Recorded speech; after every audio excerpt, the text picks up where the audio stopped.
going down to Italy, the other fierce rivalry with the Milan teams, with Inter Milan, AC Milan, starting with Inter Milan.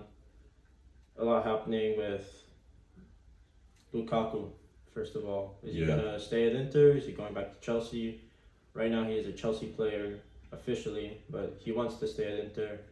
Inter do want him. It's just kind of, Chelsea are going to want to make the money back that they spent. And is Inter going to want to spend that money? Yeah, because I think Lukaku's best. He's right. He should stay at Inter. I think that's where you see him more. But Chelsea also needs their money back. They want to make their money. And would you pay top dollar for Lukaku? Probably not. No, I don't think Inter should. I don't think really any team should. He's made a lot of moves to a lot of big teams and been good, but not at the level he should. I honestly thought with Chelsea was going to be that team. Yeah. That's what I thought. And then when he got loaned out, I honestly kind of forgot about Lukaku. Yeah. And now that he wants to stay, I think it's the best thing that could happen to him.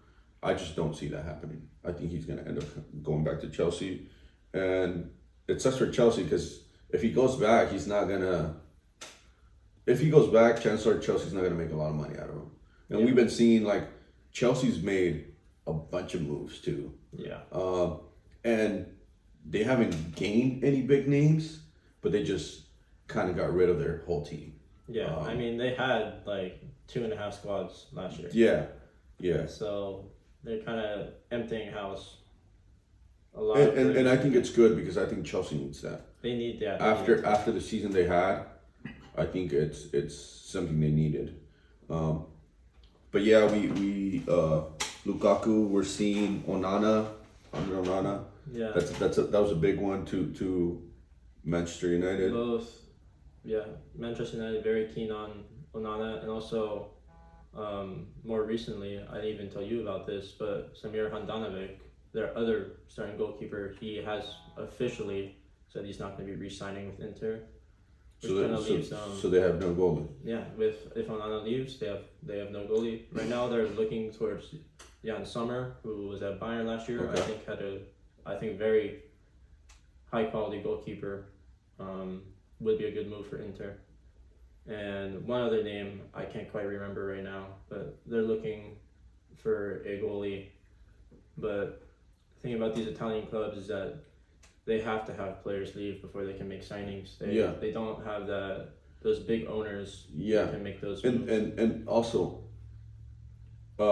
Italy has been known for a defensive style soccer. Yeah. So they've never struggled to find a decently good goalkeeper. Yeah. So I don't think this should be a big. I don't assume they're too worried about it, but you are Inter Milan. You're one of the top players in Italy, one of the top teams in Italy. So I think they definitely need to work something out. They're going to be expected to be challenging for every single title they're going to be a part of. So they need to be able to have that squad, and if I think two very high quality goalkeepers leaving, they're going to need someone big to come in or someone else to step up, which I think they can make it happen, but it's going to kind of come down to, are they able to find someone who's going to be in their budget, who can... The good thing about goalkeepers tend to be a little cheaper.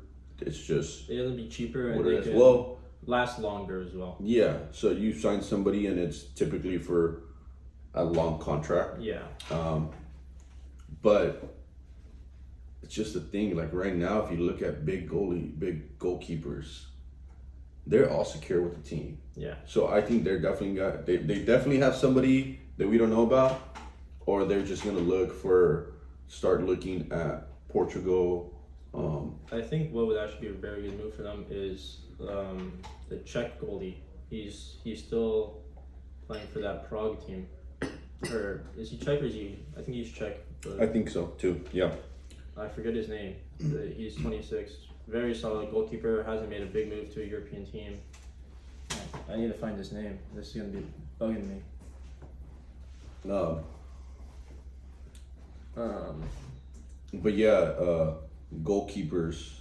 And then that, I think, Jan Sommer as well. He kind of, Neuer's going to be coming back this next year. He's going to be moved to that. Yeah, I think there's chance of them finding a good goalkeeper. The only thing is, how much are they willing to spend? Yeah. While you look for that, you mind if we move on? Yeah. We can keep it moving. So we talked about Onana going to Manchester, so I think it's fair if we talk about Man U, which they need strikers and they're not signing strikers. I mean, I know it's still early into the transfer window, and typically the transfer either happen right when it opens or right when they close. But Mason Mount from Chelsea, we were talking about it the other day off camera. Yeah. How good player is it gonna be enough for what Man U needs? Yeah, that's something. I think if they're able to bring in a good striker, then I think it will be a good move. If it's just gonna be Mason Mount and Bruno Fernandes trying to figure it out in the midfield, It's gonna be tough. they're gonna have a hard time. And a lot of people say Marcus Rashford could play there, Martial could play there. I don't think Martial has the quality that Man United wants, and Marcus Rashford is much better coming off of the left side than he is in the middle. And we've seen it multiple times. And then again, this is kind of where we not struggle, but we always say give a player a chance. Give a player a chance. I think in this case they've gotten multiple chances. And we saw him make a move, and that's when I thought years back we're gonna see a lot of changes with Lingard when they let him go. Yeah. I thought that would be like a big move for just everybody. Is it, you got him? Yeah, I finally remembered his name. The goalkeeper song out. He is Croatian, not Czech. I'm sorry. Dominic Livakovic. He still plays. And he's young too. Yeah. He's 28, which for goalkeepers is not that young. It wasn't Prague. Once again, I'm sorry. It was Dinamo Zagreb, which is still in, I think, Croatia. But still, actually, a very solid team. You see them in the Champions League, Europa League. Most of the times not making it out, but they're consistently there. Yeah, I'm surprised he hasn't made a big move. Yeah, so I think he would be a good fit for that Inter team. Or Jan Sommer, I think. The only thing was, I assumed Dominic wouldn't be that much. That he's actually going to be worth some money. And I mean, he is young, so that could be a factor too. Yeah. But I think you would be saving yourself some money if you go this route. Yeah. And how old is Summer? He's 33. Yeah. So I mean, we've seen goalkeepers go to 38, 39. Yeah. So he still has a good 6 years, and he's a really good high quality player right now. Yeah. But yeah, they're not bad options. I just think if they don't want to go crazy, Inter doesn't want to go crazy and spend a ton of money, because I think Bayern's gonna expect to get something out of what their investment. Yeah. I think this would be the best way to go. Yeah. So now that finally figured it out, that was bugging me for a while.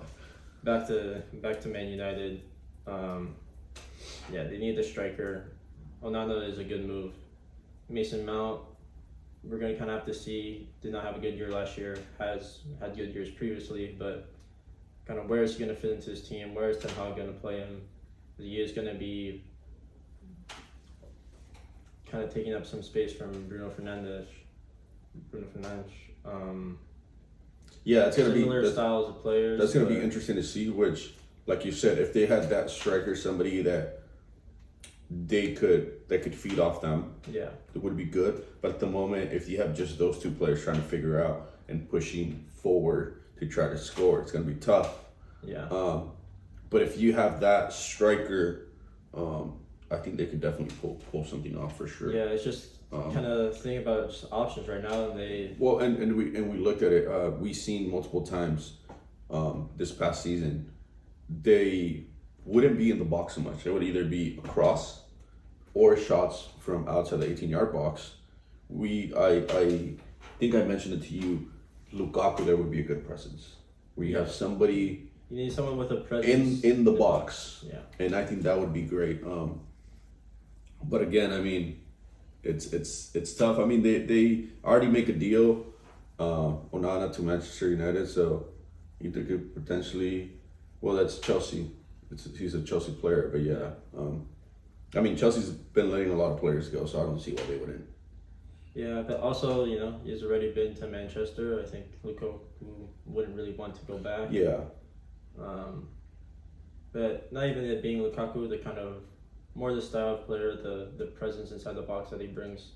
That sort of player is what we're talking about in terms of kind of bringing that presence. Someone that the defenders would be like, okay, I have to worry about this player, so that Mason Mount and Bruno Fernandes because do have the time. From time to time, you see the center backs stay in between the 18-yard box and the 6-yard box. Yeah.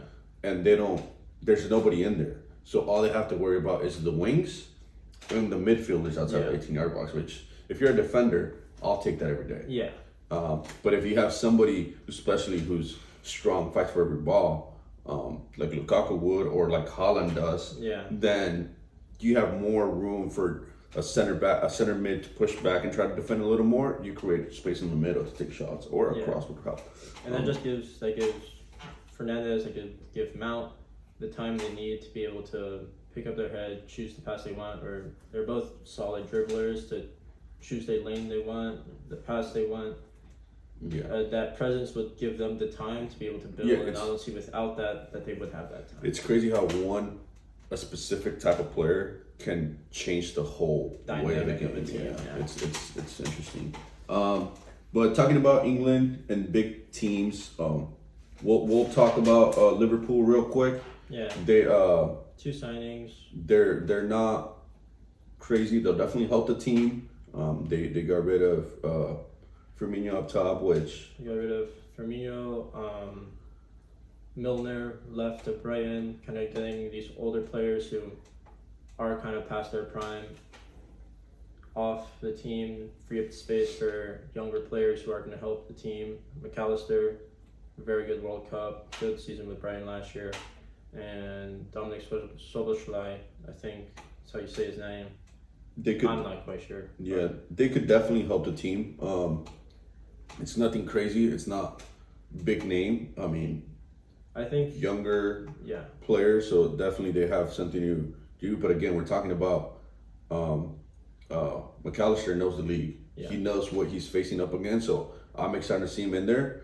And it's just going to be kind of adapting to Liverpool's game style. Yeah, I think these are signings that Klopp can get the most out of. I see them as good Liverpool signings. They'll fit the team well. You can already kind of see the role that they will play in a Klopp style team. But Liverpool do need more.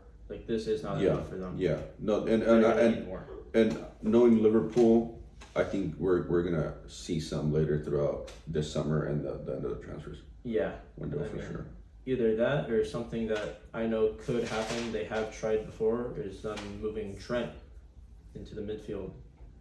Mm-hmm. He is a player who's has a good vision, good ball movement, good pass. He can send those long balls, through balls.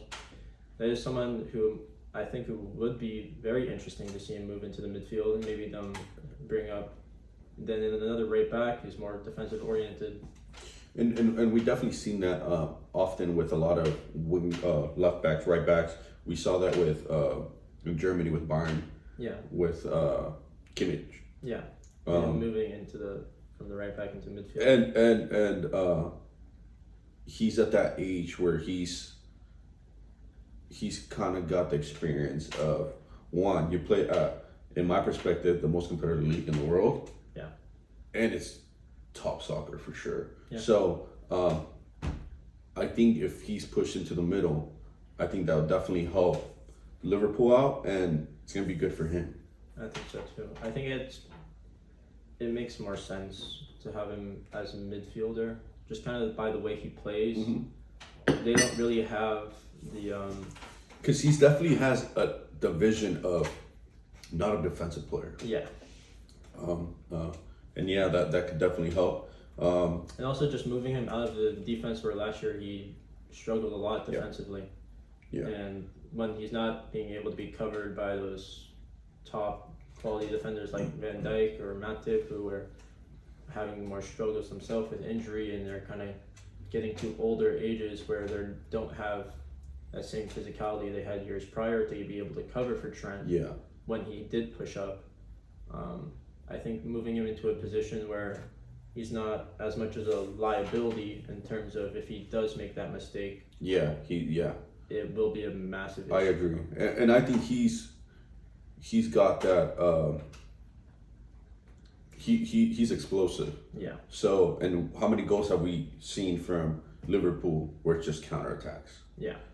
I think obviously you want to start with the ball in the back, but we've seen so many long balls where Alisson will hit to the midfield, and then the midfield just long ball to Salah, or even just Alisson straight to. Yeah, exactly. So I think with having him jump that defensive line onto the middle and be attacking, I think that would be at least a very interesting switch, and I think it would be good for him. It'd be good for Liverpool. Whether it'll happen or not is kind of up to whether Trent wants to really work, because he's going to have to put in a lot of work to be able to do so. Yeah, and then again, we're filling in Klopp's shoes, which we don't know what he's thinking, but I think that would be a good move. If he's listening, then he's got some input from us. Yeah. Chelsea, like we said, I think every transfer that we hit, there's a Chelsea player involved. Yeah.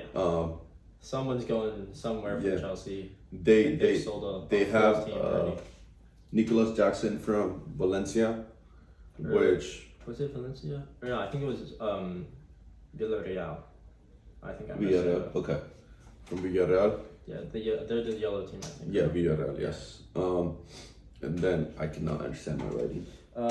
It was Angelo. The Brazilian talented person. Or so this is they got rid of a lot of teams. A lot of players. Yeah, they made some decent money. I don't know who they're gonna go for. Yeah. Because this Chelsea team needs a lot. Yeah. Well, just they have good talent. Again, we're talking about a Premier League team. So if they just need to get a couple big names, because they essentially got rid of the whole team. Yeah, I mean, they got rid of I think it's up to 11 or 12 players now. So and some that were key. Yeah. Or they were key in the prior years back. Yeah. Previous years, big players that had massive roles in the previous years. Now they also brought in another Pochettino, who he's going to come in. He's going to be able to control the egos that we saw kind of clashing last year. He's going to have a structured style of play, which we didn't really see with Graham Potter. And I wonder what Lampard. what players he's going to want to pull. Yeah. Because we've seen it happen. Every team he goes, he pulls one or two players, good, decently players. But I just want to see if Chelsea will actually push for those players. Yeah, it's going to be because it's going to be an interesting transfer window for them. Yeah, they have to get rid of a lot of players. They also need to sign a lot of players, because now there's going to be a lot of holes in a lot of places they're going to need to fill. And who knows? We might see another one of those seasons for Chelsea. Yeah. They need a good transfer window, otherwise they're going to be looking at 2 years in a row with no European football at all. Yeah, that's going to be... Which is going to be definitely bad for Todd Bowley as a new owner. Going to be having a lot of the fans on his back. Yes, but I think they're definitely going to push some signings. I don't know how good they'll be, because we haven't seen a lot of the big names move elsewhere. Yeah. But there's still a lot of talent elsewhere. Yeah, it's just kind of, they're gonna have to find that talent that is gonna have to be able to work in this team too. Yeah. And kind of work in what Pochettino wants, and he can build that team, but you know, what does he want in this Chelsea team? Well, it's definitely going to take some time. I do plan on seeing his game style from week one. Yeah. I think that's something that I do want to see. But other than that, it's obviously going to take time. I assume the transfers will come later during the transfer window. Hopefully not till the end when the league already started. Yeah. But we tend to see that often. Yeah, I mean, we're going to want to see this, you know, they're going to need these players to hopefully come in and be able to be part of this team during the preseason. You know, it's already starting, or started. Teams are already starting their preseason, and Chelsea's signed 1 or 2 players who, one of them is going to go into the first team. The second one, not even sure if they're going to be in that first team right away. But these players are going to need the time to be able to settle in to what Pochettino wants, and Pochettino can get a lot from these players. But and there's a lot of young talent out there too. So yeah, so it's kind of the same thing as PSG, where I want to see Chelsea's board have faith in Pochettino and keep him around. You know, they went through 3 managers in 1 year last year, and I don't think that helped. Yeah, and that's what we talked about earlier. You've seen it happen. Every league, every team that does it, you see them struggle. Yeah. So just let them know you're paying somebody out, and then you got to fire them, you got to pay them out, you got to hire somebody else. You're just essentially wasting money. Yeah. I mean, something kind of just overall, I want to see boards have more faith in their managers. A lot of times, I feel like a few bad games, these managers make a few mistakes.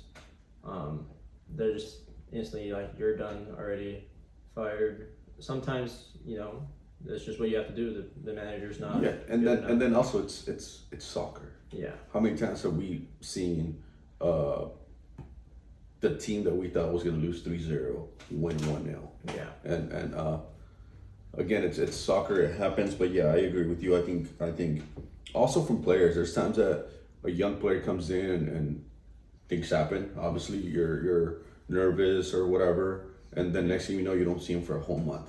Yeah. And then he gets one chance to set up again, and then he's transferred, or a top team send him to, I don't know, PSV, which is good and all, but I don't know. I like to give a player and a coach chances, like you said. Yeah. I mean, Chelsea, they're kind of in a hard position. Yeah. If they need the results this year, it's going to be very hard to get the results, and if they don't, I don't know if they're going to be willing to stick with Pochettino, because they kind of look like they're not willing to stick with anyone for long amounts of time, and really try to build that team. But Pochettino, he is going to need the time. This Chelsea team is a mess. Yeah. So I think he could definitely clean some up. I don't know. Again, like I said, I don't know how fast. The board wants results, I assume, as soon as you can. But if you're a Chelsea fan, you need them week 1. Yeah. Because they're the number 1 banter club in England right now. Yeah. No one wants to be them. Yeah. Right now that you're talking about teams being a mess, I want to talk about this team, not because they're a mess, but because they made a mess out of the season. Arsenal. Arsenal, I was rooting for them, man. Like we said, we're Wolves fans, and obviously I want to see Wolves win. But I really like, and I told you throughout the season, I like how this Arsenal team plays. Yeah. Like, they weren't like that. They didn't have crazy big names. But they were making it work. Yeah. Something happened at the end. It's I don't know. It wasn't enough or whatever. A lot of people were saying it wasn't enough. They didn't have that squad to give him that extra push. I think they just let it go. I think they kind of, something happened in there. I don't know what it was. I don't know if they thought they won it with, I don't know how many games were left in the season when we were all like, I think Arsenal could definitely do it. But then we saw Man City, even with the Champions League, all this, they wanted it more, and something happened there. Yeah, I mean, for a few things, it's like the experience. These players, a lot of them are in big roles, very young. You know, their captain's Odegaard, he's like 22. They haven't really ever been in the position they were last year. You know, Yeah. The only players who have were like Gabriel Jesus and Zinchenko, Yeah. which were. But we Nice talk players. about Premier League, and a lot of the younger players that come in the Premier League, we see that drive Yeah. and that like motive, and I think that's one of the reasons why I like Premier League, because, like you said, you're seeing 11 players play every week, and then out of nowhere, there's this new player that you saw or heard about, and he was in the bench every single game, and he's making some amazing plays. Yeah. And you're like, well, that's what you see, because the quality's there. I get the nerves and everything else. I think that comes from the leaders, and I think Arsenal might have not have like a player that was like, that guy could do it, or that guy is, and if he is, I think he's out of the team now. With Granit Xhaka. Yeah. So I mean, it could have been one of those things. Coach, I think the coaching staff was good. I think. Yeah. I just don't know what happened, because it would make sense if you look at this Arsenal team and they're like, they lost against the top teams. Yeah. But no, they let some points go away where it's like, dude, they should have won that game, you know? So I think, Odegaard is their captain. He is a very good player, a very good leader. But, he is also young. I think those nerves probably started to get to him, where he's like, okay, like I had maybe a bad game or two. We're starting to drop points, and he kind of becomes nervous, and that really affects the rest of the team. Well, and in all those teams, especially in the Premier League, you do have that captain, but you also have somebody who is a captain without the captain, man. Yeah, like the vice captain. Yeah, exactly. And I don't think this team had one. And if he did, like I'm saying, I think there was something going on where he might have known he was getting moved with Xhaka, but I don't know what happened there. Yeah, I mean, one thing that I did like about this Arsenal team is that they were struggling for a while with Arteta, but they, like you said with PSG and Chelsea, they have to stick with that manager, man. Yeah. It started to work. Yeah. Beginning of the season, no one was expecting Arsenal to take a title. And they're playing some good soccer. Yeah. Like it might have not been the soccer that we all like, but it was working for them, and every time you saw them, they were playing that way, and it made it happen. Yeah. And the board had faith in Arteta, and he's starting to pull through. They're back in the Champions League. Heartbreaking to get second place in the league last year. Like that, I think it was the way it was. Most people were expecting them to even be in the Champions League. I honestly, when the season started, you told me Arsenal, if you told me top 3 teams, I wasn't thinking Arsenal. No, not at all. But yeah, I mean, I think rather than look at it as the way they let the league go, I think they had a great season. They could have pushed a little more just because it was there. Yeah, it's hard to see it there and see that they didn't get it, but kind of take that step back and see overall. If they didn't, let's say like Man City kept that lead the whole year and it wasn't Arsenal ahead, then we're looking at this and saying Arsenal had an amazing season. Yeah. I agree. Yeah, I mean they kind of did let it go. It's very hard because Man City's never gonna be out of that title race. Well, yeah, and then also, like you were saying, like Man City, how many years have they been working to get the Premier League and then the Champions League? Yeah, it's years. Yeah, years, and they finally did it. But I think that's another thing. We were all expecting a normal, regular, bad season or regular. I don't know how to put it more for of an Arsenal. average season for Arsenal. Yeah. And I think they had an amazing season. It does it has us talking just because it was right there. Yeah. But with these new signings, I think they definitely have some potential now. Yeah. And I definitely want to see this. And I want to say, after Wolves, I think Arsenal is the team that I want to see win every game. Yeah. Obviously, when they play Wolves. We want to see them lose, but I think that's anyone who's a fan of any team. Signing two big names, proven Premier League players. They've made it happen in the Premier League for years. Big money signings. Declan Rice, over 100 million. And he wanted to be there too. Yeah. It's not. He ended up there. That's what he wanted. So yeah, he did want to be, which is very good for Arsenal because they're gonna not only have a quality player, but a player who wants to fight for the team. Yeah, so I think that's good. I think it's helping both parties. The club really needs a strong player like that, and like you said, we've seen him in multiple games, even with the national team, kind of take that role of, we were talking about, leader. Yeah. So I think this is going to be good for this team, and he is young too. He is young. 24. Yeah, young. Yeah, so he's fits right into this team. Young player, solid leader already, good central defensive midfielder, which they've been needing, especially now that Granajok is leaving. The only thing is that was a lot of money for. Yeah. If you're looking at that amount of money, which to be honest, this season, and it's gonna take 10 games, 2 months. We're gonna see if Arsenal seasons last year was something that they worked on and the true colors of Arsenal, or if it was one of those things where it's like something clicked, they were doing it, but like we said, it just wasn't enough to win the title. So I think we're gonna see it. I mean, I think these signings, I mean, what Premier team wouldn't want to have these two big names? Yeah, I mean, they got also Kai Havertz, which I think. I mean, obviously with Chelsea, kind of this last season, he kind of, we were all expecting a little more, but I mean, there was something going on in Chelsea that a lot of their players were used to. Even Conte, dude, we're used to seeing this guy just everywhere, fight for every ball. He just wasn't the same. I just think there was something going on in Chelsea. I don't want to spread any false rumors or anything, but I just think it was more of maybe, we always say the team was getting old. Maybe players didn't like each other, or not didn't like each other, but they weren't finding the same way. Yeah. So I'm really excited to see this Arsenal team. Yeah, I mean, the only thing I'm kind of thinking about with this Kai Havertz deal is, like, where does Arteta want him to play? Because what kind of we saw in the Premier League starting to happen last year is like this 3-4-3 with this box midfield. Is he going to be playing, kind of trying to adapt that style that Man City used? And are we going to see both Kai Havertz and Odegaard playing at the same time? Or what kind of roles? Because Odegaard's is good number 10.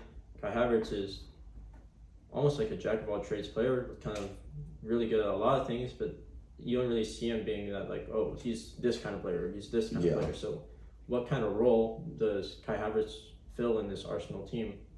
Because obviously they have, Gabriel Jesus in that number 9 role, Odegaard's in that number 10 role. That's a good. Where does he fit in this problem for Arsenal to have, though? I think they have some good quality players. The only thing that's going to come down to is somebody's not going to get playing time. How do I handle that? Yeah. I think that's the major. Or I'm just going to have to change something else to play the players. Yeah, I mean, either they're going to have to adapt that midfield to almost have like 3 players going to have Jesus, Havertz, and then Odegaard. Or are they going to play off each other? Like just kind of technically, what is Arteta going to do with Kai Havertz? Because he's a very good player. He can fill a lot of roles, but he doesn't have one role that you think, okay, this is Kai Havertz. Yeah, role. I think if I'm filling in the shoes, if I were to be Arsenal's head coach, I think I have a lot of options, which is good because I feel like this season it was like, this is what I have. Yeah. This is what I can do. Now you have a lot of things that you could try and play with too. Yeah, I mean they're bringing Declan Rice in, but they still have Jorginho. Yeah, they still. They have now kind of that depth to be able to adapt, which you didn't see last year. Once teams kind of started at the end of the year, they kind of figured out. Okay, well, exactly. So that's what we had. Bottom of the table teams were kind of playing a little better than Arsenal. It's like, what happened? Yeah. And that's just it. They had no way of changing or adapting to an opponent because this is what I have. This is the only thing I could do with these players. It's good because they have their foundation, they have their base, but now you have these players that could bring so much diversity to the team that could make you play a different way. Yeah, and it's good because last year they were kind of running into some injury problems towards the end of the year. I think Saliba got injured. But also, he just signed a new contract, which is very good for them. Very talented player. Just kind of see, are they going to be able to stay injury free? And even if they're not, are they now they kind of more have that depth Yeah. where they're going to be able to not only change tactics, but if you see these bigger players kind of have to be out for a few games, they're not going to be dropping those points. Yeah. Do you see any Arsenal making any other additions to their squad? I can see them trying to find a defender. That's what I was saying. I think they The only thing that makes me think is they have spent so much money now. Yeah, I mean they've spent what, like almost 200 million. 200 million, yeah. Which is a lot of money. How much they have? Is it worth it? Is it worth it? I definitely think so, because you are signing two younger players. I mean, yeah. I mean they're not like young, but for the quality that they have, they're still young for the football they're playing. And they can their players are still gonna develop and they're still gonna get better. And they fit this team well. They do bring some experience, but they still can develop, which I think when you're saying this is a very young team who not only needs to have players that can still develop, but they also have experience, which are both these players. The only kind of thing is, you know, that defense, they have a good starting line, but once you kind of look at those backups, you know, you have Rob Holding. I don't think he has the quality to be able to be. Yeah, they definitely they're not the Man City team where if somebody comes off the bench, you're not worried. Yeah, they have two. Or if there's an injury, you're not worried. This Arsenal team's still weaker, just based on that. But if, like we said, if everyone stays healthy, if they could add one or two good young talent that we talked about that you don't know anything about, you see them come as a sub, come into the field and make some plays. I think that's what Arsenal needs to add. I mean, they might already have those players, and we just don't know. Yeah, you're right. And then also, I mean, like we said, almost 200 million, a lot of money. But transfer window just open, so there's still a lot of time. They could still, I mean, they could definitely move some players on, recoup some of that. Yeah, and then we might see some players leave. We don't know. Yeah, I don't think so. I mean, I don't really see any big signings leaving. Like I can't see like Martinelli leaving. Leaving. Yeah. So that's what I'm saying. It's the big money that they would be making would be just they have to sell or loan out a bunch of younger players. The only thing I can see them making some decent money for is Balogun. He is an Arsenal player. He doesn't really have a place in this team. Yeah. They have players in front of him. He is worth about, I think, 20 to 30 million. He's a player, I don't think he wants to go back on loan. I don't see him fitting into this Arsenal team. They can recoup some of their spendings by selling him. Where he would go, I'm not quite sure. But he's someone that they have the option to move on and get some decent money for it, to be able to bring in maybe one or two squad signings into the bench that can come in and put in some good games. And then also, I mean, they have the players. England Premier League teams play so many games throughout the year. Yeah. That, like you said, they might have somebody cooking down there that we don't know, and they play in one of the cups, and then they pop off, and now they're in the first team. Yeah. So we could see that. I definitely see Arsenal this year being top 5 for sure. Yeah, I mean, I don't know. They could definitely challenge for a cup. Winning the league is obviously going to be hard. Well, yeah, when you have a Man City. Yeah. Winning the Champions League, I think, is. I mean, they're out of their depth. They know it could be done. They were just a couple points away, so they could definitely be done, but they gotta start off strong and do the hardest thing, which is finish stronger. I want to move on to one thing and kind of briefly talk about it. Just like real quick, last top 6 team, Tottenham, they made a few signings. Just kind of the base one, cover real quick. They signed James Madison from Leicester. Good signing for them. Just kind of want to cover that so any Tottenham fans don't feel left out. And then good signing for them. We got to see what's going to happen with Kane. There's some rumors about some teams wanting Harry Kane. Sure. Again, nothing's been confirmed, but we'll definitely be back if if that happens, then Tottenham really has to sit there and think about what's their next move, because they definitely would need a striker. Yeah, because I mean, they didn't have a great season last year either. They didn't do terribly, but they weren't Chelsea level. Yeah, they weren't where they wanted to be either. So they're gonna have to step it up a bit. Made some good signings. Just want to cover that real quick, faster than we did the other teams, because Kane's kind of that big news and nothing's really. And then we'll definitely see what happens with him. I kind of want to see him stay there, but they definitely need to sign some players to support him. Yeah. I mean, last year he scored 30 goals, had a good season, but it was just him. Yeah, exactly. And that's the thing, though.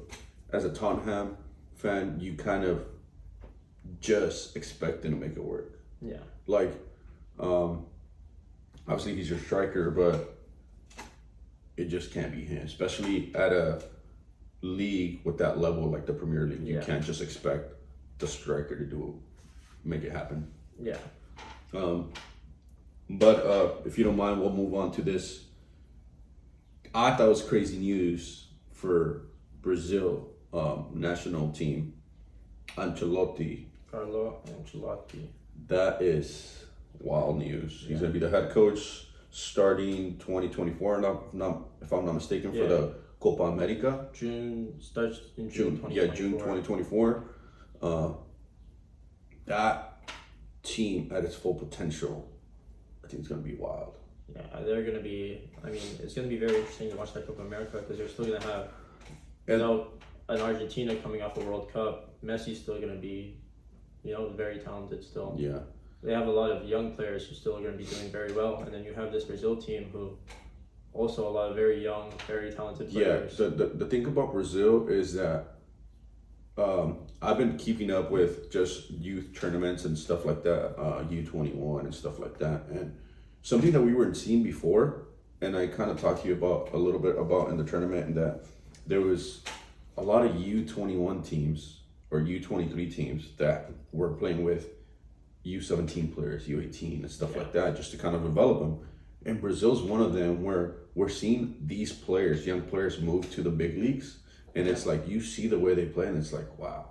Now with a coach like Ancelotti, who could definitely just make you release all that good soccer, joga bonito that they have, it's just gonna be wild. Like we saw it with Vini Jr. in Real Madrid, Rodrigo, who they were good, but once he came on, it was like, he brought the best. Wow. I'm forgetting the name of the defender for Real Madrid. Militao too. Militao was a quality player, but there was games that I saw him at Real Madrid. I'm like, wow, this player is. I had not seen that from him, and that's just coaching. That's just. I think it's coaching, and I think it's also a lot that he instills a lot of confidence in those players. Yeah. Well, those players think, okay, I can go out and I can do this. Like, and then I don't know if you saw that video going on Instagram. This is a couple months back, with the Brazilians in Real Madrid. They're dancing after a match, and he is there with a cigar, partying with him. Yeah, like that. Just that atmosphere with the coach, and I assume they all have respect for Ancelotti. But to have that confidence with your coach and be in that environment, just your level of soccer, level of anything, if you have that atmosphere, just gonna go up. Yeah, I mean, we're looking at this Brazil team for that Copa America. They're still gonna have Neymar. Yeah. They're gonna have Marquinhos, Militao. Yeah, Vini, Rodrigo, and then Hendricks gonna be 18. The thing about Ancelotti too is he's a coach that I've learned just by the teams he's coached.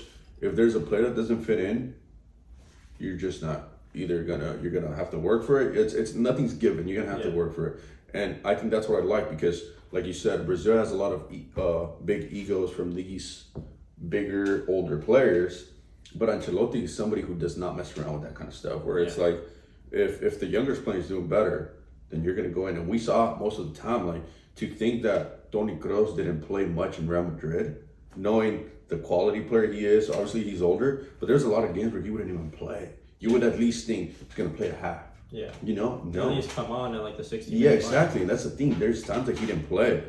Any other coach, most other coaches would just because of No, the he's career he he's had. Tony Kroos. Exactly, you're gonna play him, but the fact that he's not doing that, that's what is getting me excited about this Brazilian team for 2024. We're gonna see some crazy stuff. 2024, 2023. 2024. Yeah, and then we got the World Cup. 2026, yeah. And even then, like you're saying, they're gonna have like Victor Roque who just went to Yeah, it's Barcelona. we have Hendrick, who like 16 and he signed for Real Madrid for like 60 million. yeah we have a lot of there's definitely a lot of younger prospects coming in to the bigger leagues from Brazil. So Yeah, I think I'm excited for them. There's always been that, and then for them to get the quality of manager of Carlo Ancelotti before these two massive tournaments coming up. And then great for them. Brazil's due for a World Cup. They're due. I mean, my grandparents told me, my grandpa told me about Pelé. My dad, I mean, I got to see Ronaldinho, but my dad told me about Zico and Rivaldo and them. Exactly. So, and now it's like, you see those videos and you're like, oh, well, we got Neymar, but he's not all that, you know? He's not what you heard your parents telling you about. I just think this next generation coming up is going to go wild. Yeah. The thing is, like, kind of staying on the international topic, it's going to be like this Brazil team, and then very young, very talented, and then you have this England squad. Exactly. Also, very young, Yeah, very exactly. talented, just won the Euro without conceding a single goal. And you know who I'm excited to see too? Italy. Yeah, I mean, they have some very talented. Well, and then the thing about Italy, and I think we talk about it off camera, we're going to talk about a little bit about when a team gets a slap in the face from not qualifying to a World Cup, not qualifying to the Euros, losing the nation leagues, or just a tournament like that to an underdog. National teams, especially in Europe, tend to, let's fix this. Yeah. And I think Italy not making the World Cup was something that is gonna make it good for them. Like I was telling you, I was watching that U23 tournament that they were having. I forget the name, sorry, but that Italian team had a lot of U20 players, and they were ballers, man. So I'm excited to see that for the next World Cup, and I mean we can't forget about the U.S. The U.S. definitely is going to be there too with the younger team. Yeah. Developing a lot. At the same time, you can't forget about France either. They're still going to have a very talented team. And it's going to be of young players. Well, it's going to be a mature France. Well, a lot of what's it called? I'm forgetting the word. They're going to be mentally prepared, experience. So it's going to be that France, which they almost did back-to-back World Cups, man. Yeah. They almost had it. So I think based on just what we had from this young Brazilian team, I think we could say, and now looking at other international teams, I think it's going to be a good couple next years at least to international soccer. Yeah. And if you don't mind talking about international soccer, Women's World Cup is starting this Saturday. So this weekend, you guys are going to experience some good soccer. Honestly, I have been trying to keep with women's international soccer. Obviously, I don't do it as much as just the men's leagues, but it's been growing, man. Yeah. Like the league here in the U.S. Like we just got a new LA team for women's soccer. We look down in Mexico; they're growing their Mexican league for women, and yeah, just I think it's gonna be good for soccer. And yeah, we'll definitely keep you guys updated on scores and all that for sure. I mean, the women's league, you obviously don't see the same sort of physical prowess the men's league have, but tactically they're all very sound. Technically, they're good players. But the kind of thing that draws people away is that, you know, the speed, the physicality isn't there. But if you do enjoy technical soccer, you will see some great play from those women. And then I'm excited to see Brazil play. They have I was just reading the other day, I forget her name, but they have this forward who scored 131 goals. And they're looking at it. She's going to play her 5th or 6th World Cup, I'm not sure, which is the most professional women's soccer player has played. and she has the most goals for Brazilian Brazilian national team. So they're saying that she is the Pelé for women. Obviously, I don't want to compare him because she is I'm forgetting the name, and I'm sorry, but I'm gonna remember it next episode, and I'm gonna be like, hey, it was so and so. But I've seen some of her highlights, man, and some crazy goals. Like you've been seeing some good goals in women's soccer. Obviously, like you said, the physicality is not as the men's soccer, but there's a lot of technically gifted young women out there for sure. Yeah, and it's gonna continue growing, which is good to see. Probably won't be able to reach the same heights as the men's game, but hopefully it just continues to improve, get better, grow bigger. Because those women, they're working hard, they deserve it. Yeah, and talking about national events, sports going on here in North and Central America. We have the Gold Cup going on right now. Yeah. Which it's semifinals today. So with Wednesday the 12th. So yeah, with big at the time of this recording, yeah. Big games, at least for obviously if you're in Europe, you probably don't care, but we anywhere outside North America. Yeah, but we have Mexico and Jamaica playing today, and U.S. and Panama. Yeah. We're gonna throw our predictions. I've been definitely keeping up with the soccer here, and I was talking to Justin off camera that I'm rooting obviously for Mexico and U.S. I want to see that final, but I kind of want to see Jamaica and Panama just be in that final. My reason being is how I was telling you is like Mexico's national team has been a disaster this couple years. They already got slapped in the face when they got eliminated in the World Cup in the group stage. Yeah. They've been getting slapped in the face by U.S. by every major tournament they play against the U.S. The U.S. takes it. So I think if now another team in the CONCACAF can beat them, it's going to be like, hey, we need to figure something out. Yeah. As far for the U.S., I think they have great talent, great team with young players who aren't even their A team, let's say. Yeah. But all these players could definitely play in a World Cup. But we saw when they didn't make the World Cup, they didn't qualify for the World Cup. You know what? We need to start some changes. Yeah. They changed some things, and now U.S., MLS, and just the national team has been growing. We've been seeing a lot of players in Europe. So if we get those two teams to slap in the face, the next World Cup, they're going to be ready. Yeah. And I would like to see this young USA team.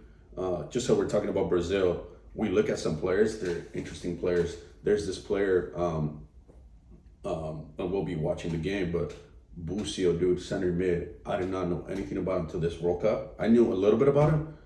He is good, man. Yeah. Like when I see him play, I'm like, that guy's gonna be the next big thing. And they're all young too, so. Yeah, I mean, this is a U.S. team that, as an American, it's very hard not to root for. Yep. But I think you are right. Obviously, I want the U.S. to win. Yeah. I'm American. Any international trophy, I'll take. I don't really care what it is, but if this kind of slap in the face does happen, I only see this young team bouncing back and coming in even harder. If we come in and just continuously win, and I can see some sort of complacency growing where we say, oh, you know, the CONCACAF, no one can beat us here. Yeah. And I think these players staying humble in terms of the national team is very important. Yeah, I think that's what essentially happened in Mexico, where we saw 10 years back, it was like U.S., Canada, there were 2 steps, maybe a step under below them, and just one thing happened, and they kind of just relaxed, and then now the U.S. is above them. Now, even if they try, they can't beat the U.S. Okay. So I think if something happens, obviously, I'm rooting for a Mexico-U.S. final, and then I don't care who wins there. But if I could see these 2 teams lose just for a better future, yeah, I would go that route, because the World Cup is just around the corner, and we need these young players to kind of feel what it feels to, like, damn. And knowing U.S., a lot of players get motivated. We've been seeing players move to a team and a lot of us are like, they're not gonna last, or they're not gonna do it. but they're crazy. McKennie, a lot of players where Juventus is too big for him. He's young. Well, he's in the starting 11 every week when he was there.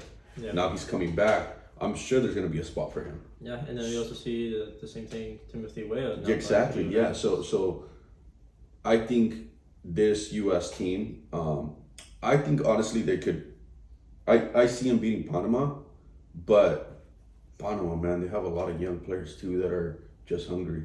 Yeah. I mean, any of these teams you can kind of see if they're on their day, they can beat anyone. It's kind of going to come down to, who's going to show up. Yeah. Who's going to show up and be ready to. The weaker team is definitely Mexico, just because they don't have. I mean, U.S. doesn't have their head coach either. They had the issues with. Greg Berhalter. Yeah. He is coming back after the World Cup. I think September is, or I don't know when their next game is, but he's coming back for that. Yeah. So Mexico and U.S. don't have their coaches, and if you compare the two, U.S. just looks more. They look more set. They look. Yeah, it just looks like they did the planning right. Mexico's still kind of trying to figure out. That doesn't mean they can't beat a Jamaican team that is also playing good soccer, but Mexico and U.S. knows what it is to play a semifinal. Yeah. So that's that. But I definitely do see Mexico U.S. being the final. Like I said, I would want Jamaica and Panama to win it just so we could see a stronger Mexican and U.S. side after the Gold Cup.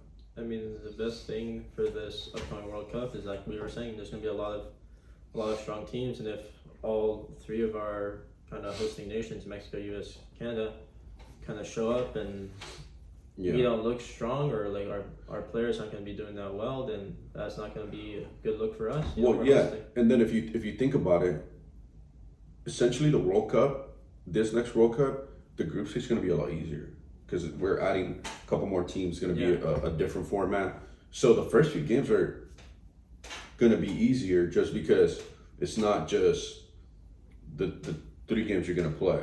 Yeah. Like it for most of us, it's going to be, I forget the actual format, but it's going to be the group stage, and then the next one is going to be group stage level. Yeah. You know what I'm saying? Because there's more teams. But if a team relaxes in the group stage with easy teams, you just go to the next the next knockout stage, and you're out. Or even in that group stage, you only play 2 games. Exactly. So you lose 1 game. It's going to be very hard to. Yeah. So I think it's definitely. I think the U.S. is doing the right things to kind of bring the whole U.S. national team up, and with the growth of the MLS, it's helping them a lot. So yeah, I think that's good. The only other thing I have to end this podcast is Leagues Cup. It's a tournament from the U.S., MLS, and Liga MX combined. They play a group stage, and it's going to be knockout. So it's, I think, three teams in each group. And then there's a knockout stage. The champions from last year, which is Pachuca and LAFC, Los Angeles FC, they make it to the knockout stage. This starts the 21st, so we're looking at 2 weeks from now. All right. That's something to look at. I mean, I know it's the off season for soccer. There's international, but if you are here in North America and want to watch some soccer, that's definitely something to look forward to. Yeah, and then obviously the league for MLS is still going on. Yeah. Some good games. You're seeing a lot of world-class goals. Yeah. Like that one. Oh, I haven't showed you that video. I need to send you into Miami. I mean, dude, it feels like every week there's a Puskas level goal. Yeah. Coming out of some random Cincinnati. Who even are these guys? And they're just scoring from halfway. And the thing about it is we're seeing that from the MLS, where it's like obviously the quality of soccer, Premier League and MLS, because I'm comparing the two, which I shouldn't. But you see this player that you've never seen before. You might remember hearing the last name or the name somewhere, and he's playing amazing soccer. Well, here in the MLS, you see somebody who you probably don't know just score bangers. And it's like, this guy just came off the bench, played 15 minutes, score bangers. He doesn't play for 2 weeks, comes back, scores a banger. It's like, wow, well, these players actually got it. So, The MLS is definitely a very, very interesting league. Something maybe we could do some special in the future, kind of talking about it, because it's honestly really weird how many great goals you see in MLS. Yeah. I don't even know how it happens. But. Yeah, we definitely need to. I mean, obviously, after we get everything settled with a lot of information going in at once, with this transfer window just opening, we'll definitely kind of bring in a little bit of MLS or just local leagues around here. But yeah, I think this kind of wraps it up. Yeah, I think so. Thank you guys. If you stayed here until the end, obviously this is going to be a first episode, very long episode, a lot of information to cover. Hopefully in the future it'll be a little bit shorter. We might split it into 2 parts because it is a long one.